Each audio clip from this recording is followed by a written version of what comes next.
Hi, thanks for watching. Now, there are many different ways to generate new customer leads for your business, but what I want to show you in this video is how you can do it through your own website for free. Well, at whatever it costs to keep your website up and hosted, that is.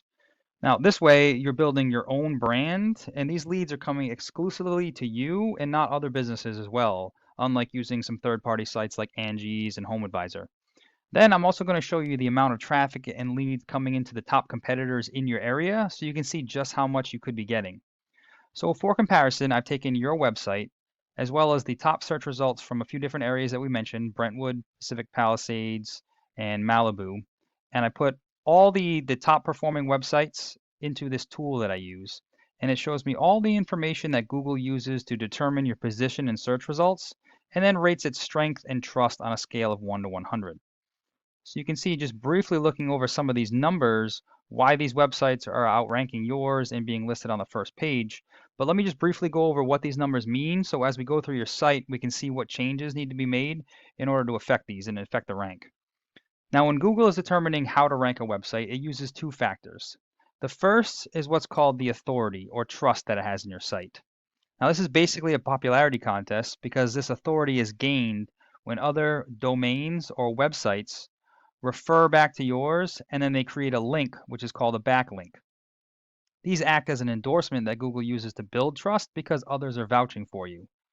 So for example, if say the local news station did an article on their website for the top 10 best interior design companies in the LA area, and in that article, the reader could click on a link and it would bring them to your website, that would be considered one backlink. Now, these backlinks come from many different forms, including blogs, editorials, guest posts, press releases. A very important one was called a citation, which is any time that your name, address, and phone number appear in an online directory. Those are usually free to get. Just take some time to find them, register your business information. You can get things like Yelp, Yellow Pages, Better Business Bureau, all things like that will add a referring domain and get a backlink for you. So you can see just by the number of other websites and how many links they've created to these competitors, why Google trusts them a lot more than yours and therefore puts them at the top of the rank. But there's something to also note here is it's not just a matter of the sheer quantity of these links. It also has a lot to do with the quality. So we need to be making sure that we're finding links to other businesses and websites that are trustworthy. They're definitely from the inside the United States or at least areas that you are actually working in. And then they also need to be relative to your industry. So we want to make sure that Google can understand that if you're linking to any kind of home improvement or design or furnishing website or company, that makes sense as opposed to linking to, like, say, a pizza shop or something like that. We need to make sure that they're relevant to your industry. The more trustworthy the site is that you link to, the more trust that it transfers to yours through the backlink. Now, the second factor for ranking the website, and one that's becoming much more important as these updates from Google come, is the content on your site. So as you can see right now, Google is not picking you up for any keywords on your site.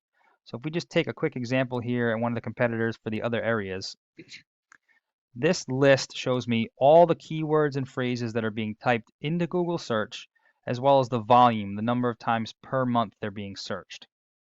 So this is where a little bit of market research gets done to find all the highest volume keywords to making sure that those are being included on your site. So just as a, for example, interior design California, that's being searched 250 times.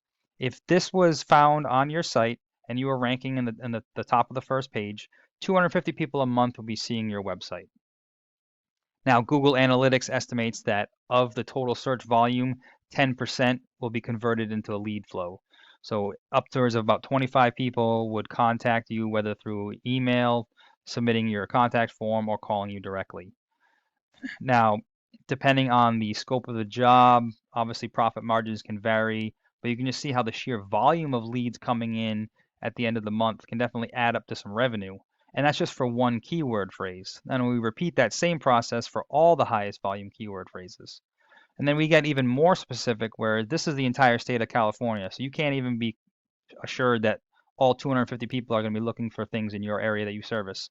So we narrow it down to get even more specific to location specific keywords because then if you're getting 10% of that search volume, this actually makes sense and it would be a potential leads that can actually work out for you, that you can actually fulfill and make money on, as opposed to, say, if somebody from Northern California is searching interior design California, it might not be in an area that you service. So we'd like to get really specific and try to get down to the exact areas. Now, to show you how this works on the page, let me just take a look at your page here. The layout of your page itself doesn't matter as much to Google. It's just a computer. So the first thing it's going to do, it's just going to come in and count all the words and text on the page. Now, generally, we recommend anywhere from about 1,000 to 1,500 words on a home page, only because the more information that you present on the page, the more Google assumes that you're an expert in that field, and then the more likely it is to recommend you. Realistically, though, on a case-by-case basis, what we need to do is just make sure that you're offering more information than your competitor. So if we're looking at, this is a really good example of a site. We're looking at this competitor right here for Malibu. If we look at all the information that they're presenting on here, there are ways to increase the amount of text on a page without making it feel like all you're doing is reading. There are a lot of things that we can do, such as what's called an accordion, meaning you can see the first couple of lines, then it'll just say read more, and it'll expand. So that way it doesn't feel like the clients are reading a book. You can still get a really nice flow of high quality pictures and images rather than having just an entire page of text to read. Now, while Google is counting all the words, it's also searching for those keywords. So all the words and phrases that are going to be location specific. Like I said, this company is doing a pretty good job, because I'm sure interior design Malibu is probably a keyword phrase. Same thing with Malibu interior design. They are using the actual keyword phrases in the text. Because what has to happen is, in order for Google to qualify a keyword, we need to have supporting text to back it up. No longer can we just add locations, add services, and add specific keywords and expect you to be found for them.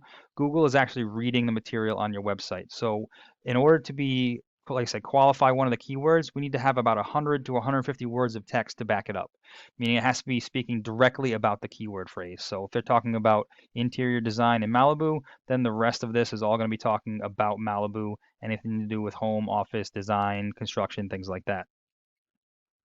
Now, if we go back to the search results, as you can see, when I did Brentwood and Pacific Palisades, the same company came up, ML Design. And then in Malibu, we came up with this Kelly Burke Interiors. But as you can see, she's actually based out of Connecticut. She's not even from California, yet she's still ranking #1 in California, because she's doing really good at what we call a location page. So this is just a specific page just for Malibu with all the Malibu specific keywords on it. So that way it's easier to rank for that one location. Now, this is something that I recommend for anybody that's trying to be found in multiple areas. So for instance, if you wanted to have Brentwood, Pacific Palisades, and Malibu, I would suggest making individual pages specifically for them so that we can put the proper corresponding content on there. In the map section, that one here, yes, right here. So to get listed in this map section, all you need to do is have your Google business profile, it's free for anybody to start up if you don't have one already. There are ways to optimize that to get higher up in this list. However, it is location specific, meaning if somebody is searching from a certain area, but your business headquarters, the business address is located, say, elsewhere, it's going to be harder to rank here in this map section.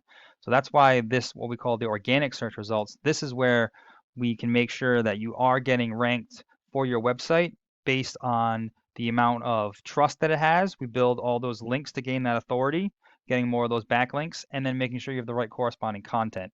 So even if we're trying to rank first in multiple locations, we make use of that location page. So as far as your overall website, the first thing that I would suggest is trying to get some more content on there, and then we want to just build content that's not just relative to your actual industry, but also relative to the locations that you want to be found for. Then we can optimize the pages that way, start creating those backlinks to gain some authority, so that way Google will trust your website, and then you can start ranking in here and taking advantage of all the traffic that's coming in based on the keywords that we end up using. Now, I know that was a lot of information, and I hope it was helpful and it allows you to scale some of your online presence, but please feel free to reach out if you have any questions, if you'd like me to go into any further details. We can talk about some of the goals for the business, and I can do some research to find out what it would take for you to reach those. And I always appreciate feedback too if you thought this was useful, so please let me know what you thought. Thanks, and I appreciate your time.